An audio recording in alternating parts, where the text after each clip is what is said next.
Hey everyone, Dr. Frunkey here with a review and final diagnosis on the Three Rivers Knives BT1000. This is a knife that's coming to us by way of Three Rivers Manufacturing. That's a subsidiary company of Halpern Titanium. Halpern Titanium is a mom and pop organization out of Massachusetts. They build these Halpern Titanium scales for the Spyderco Mule team. That's how I was initially introduced to that company, and they do a stand-up job of that. Their mill work is really second to none. As the Terzoula logo would say there, nunquam secundum, the second to none. So certainly that carries through on this knife in a lot of different regards. So if you notice, this knife has a very significantly different appearance from when I originally had it. If you saw the unboxing video, you'll notice now this brilliantly blue and gold handle and this wickedly sharp edge at the end there. That comes to us by way of Nathan over at Spade Knife Works. So thanks to him for an awesome customization job right there. Let's look at the specs. Overall, you're looking at about a 3.5 inch cutting length right there, about 3.6 inches of overall blade length. The full length is right at about 8.5 inches. The handle itself is a little over 4.5 inches, and the grip area is right at 4.25 inches. This knife is not all that heavy. These nicely milled titanium scales keep the weight down even for a knife of this size. It's about 4.4 ounces, so not overly heavy. That's certainly pocketable. Speaking of pocketable, this dimension right here is one of my favorites. It's running at about 470 thousandths. So any knife that comes in under 1/2 inch is quite impressive, especially in this size category. And then the blade stock is coming in at about 130 thousandths right there. So it's a nice thin blade stock comparatively. It's not overly thin, but it's thinner than you might expect. Even, we'll bring out a couple of knives here for a size comparison. Here's the Spyderco Paramilitary 2 that you'll see is remarkably similar in overall size profile. And here's another knife that runs on washers, a CRK Inkosi full size. So this knife is very similar in overall profile to these two knives, so I think these are excellent comparisons. These are also washer knives. But I will say that the action is probably smoother than the CRK, and the blade stock being a bit thinner than the Paramilitary 2 means that it's got a little bit of an edge in terms of that, in terms of slicing profile. Now, there are not very many good knives that are better at slicing than the PM2, but a thinner blade stock means that you can utilize this in some different ways that this PM2 may not be able to do.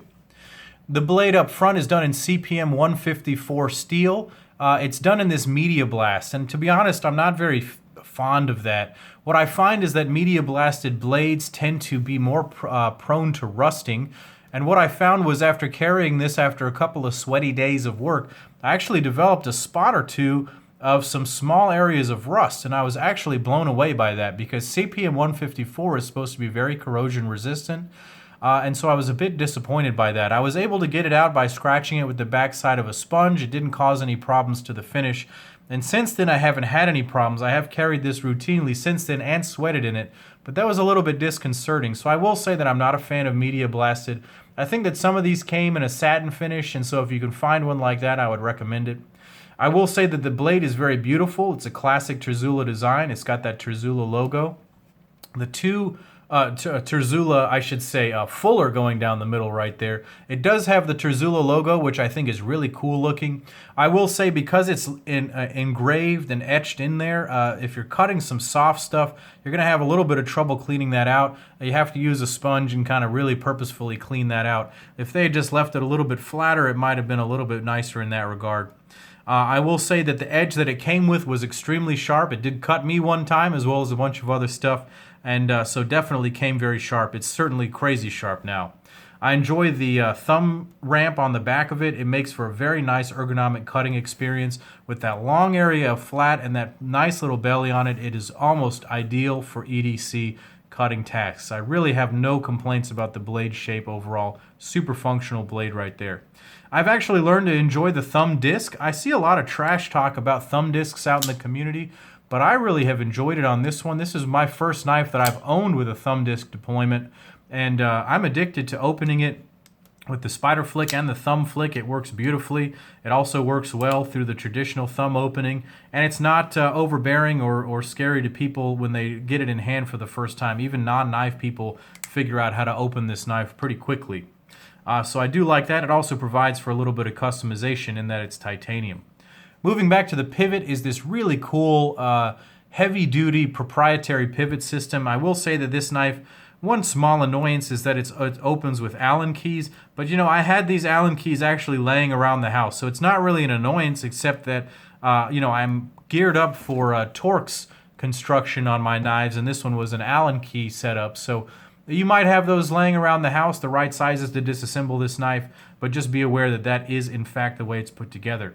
It has some nice pivot collars going on there, and it runs on black Teflon washers. Now, in the last few months, I've really learned a lot more about Teflon washers and why they're good and why they're not good, and to be honest, I'm getting to the point where I'm convinced that they're a good thing. There's not a whole lot of lateral pressure being put on these blades if you're using them properly, so you don't really have to worry about shredding if the Teflon is sized appropriately, and this one is. These are actually proprietary washers in there, so you're not going to be able to do a phosphor bronze conversion on this. I certainly would have done that if I could have, but the pivot and the washers are all done in-house at TRM, so there's really no modifying the pivot. But over time, Teflon wears into the metal a little bit and leaves a microscopic layer of Teflon on the metal surfaces, so it actually gets smoother with time, and this action is actually ideal. The detent is very good for both a thumb flick and a middle finger flick deployment, and I have absolutely no complaints about the action. Now, you're never going to get to the smoothness of a ball bearing pivot, but if you think of this as a traditional Terzoula adapted to a mid-tech, it actually sort of adds to that heritage, and I do like that. Again, it is actually smoother than some phosphor bronze knives out there. It has a very strong shouldered stop pin right here. I do appreciate that very much. It's very cool to see that sticking out through the pivot. It matches through the handle. It matches with the pivot because it's polished, and the screw back here, it all ties together. So very nicely conceived and executed right there. You can see the detent ball hole right there. There is not a steel lock bar insert on this knife, but the lockup is very early and very secure, and it's never had anything even remotely resembling lock stick. And I'm going to check one more time to make sure that I'm not being an idiot. There is no lock bar insert right there, just the detent ball going on right there. So moving back to my favorite part of this knife is the handle. This has been I just stare in awe of this handle all the time. The mill work that has gone into this, look how finely milled that is up by the pivot, that starburst pattern that becomes almost a faux bolster, and then the crosshatch pattern that's present on the handle itself, carried onto both sides, just brilliantly done. This is where TRM really shines. Their titanium milling abilities are really second to none, and it's absolutely thrilling to see it done this nicely on a Terzoula knife. Bob is known to do a bolster design. He really likes his bolsters. He's got liner locks and frame locks like that, and I really like that they were able to continue that theme here on this mid-tech, and I really enjoy that. I think that Nathan did an excellent job by anodizing the golds and then the dark blue right here, and it just makes it pop, and it's just beautiful. The backspacer is done in carbon fiber, and I think adds a nice contrast to the knife. It's very subtle. The clip is done in titanium as well. This has been an excellent source of joy on the knife right here. It carries so nicely. This thing just slides in and out of the pocket, no problem. It does have the lock bar cutout right there, so it catches it ever so slightly, but the edges are chamfered on that cutout, so it's not as bad as some knives. Rides very deeply and is very securely in the pocket, so very happy with that. So what are my overall thoughts on this knife? Well, it cuts very nicely. The thin blade stock, the nice blade profile allows it to be a wonderful EDC knife. It accomplished any task I threw at it, from rope cutting to gown cutting to food prep. Beautifully done. I will say I don't like the bead blasted finish. I don't like the deeply etched logo because it caught some stuff, and the fuller is going to catch a little bit of stuff, so you'll have to be very meticulous about your blade maintenance on there. I've learned to love the Teflon washers. I have no complaints about that. The handle is very ergonomic. It fits very nicely in the hand, and it carries nicely in the pocket. It's not overly heavy.